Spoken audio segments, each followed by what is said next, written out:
ρομαντισμός. Σχήμα ασύμμετρο από τη φύση του, σαν από χέρι αμάθητο στο άγγιγμα, που άξαφνα παίρνει μορφή και αναπνέει ένα βαθύ ποτάμι που χυνόταν στους κόλπους της και γέμισε το βάθος της,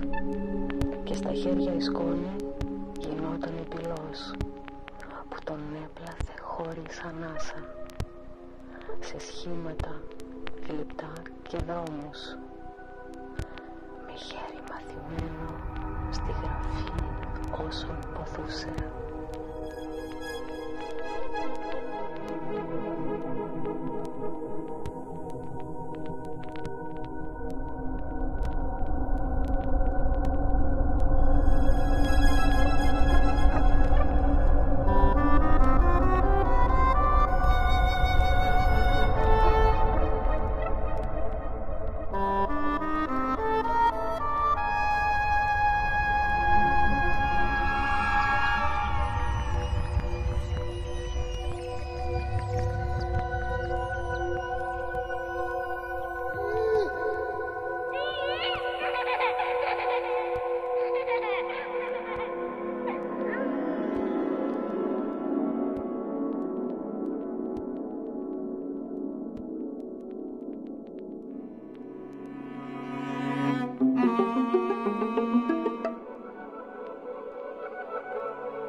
Παίρνει μορφή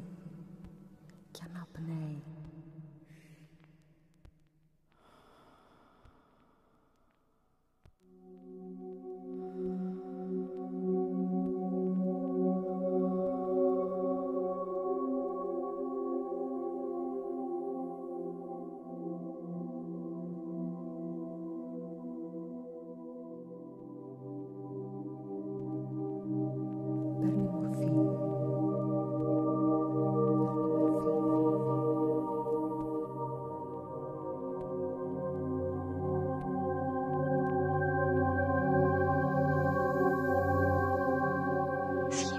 Ασύμμετρο από τη φύση του, σαν από χέρι αμάθητο στο άγγιγμα, που άξαφνα παίρνει μορφή και αναπνέει ένα βαθύ ποτάμι που χυνόταν στους κόλπους της και γέμιζε το βάθος της, και στα χέρια η σκόνη γινόταν επιλός που τον έπλαθε χωρίς ανάσα σε σχήματα γλυπτά και δρόμους, με χέρι μαθημένο στη γραφή όσων ποθούσε.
Και τότε,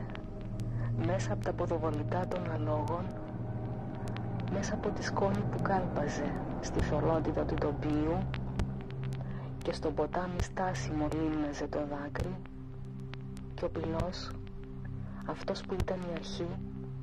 πνεύμα που καρτερούσε να ζωντανέψει, τότε τα άλογα έγιναν ένα με τις κινήσεις τους και ένα σπασμό ζωής,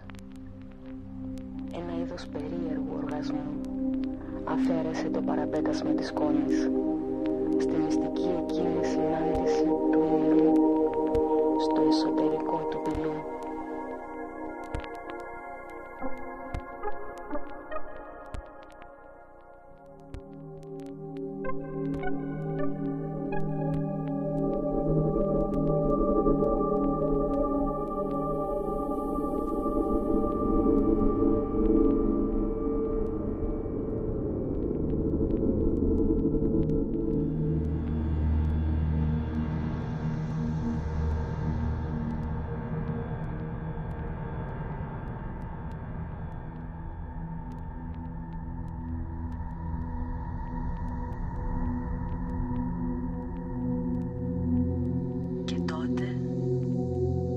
Και τότε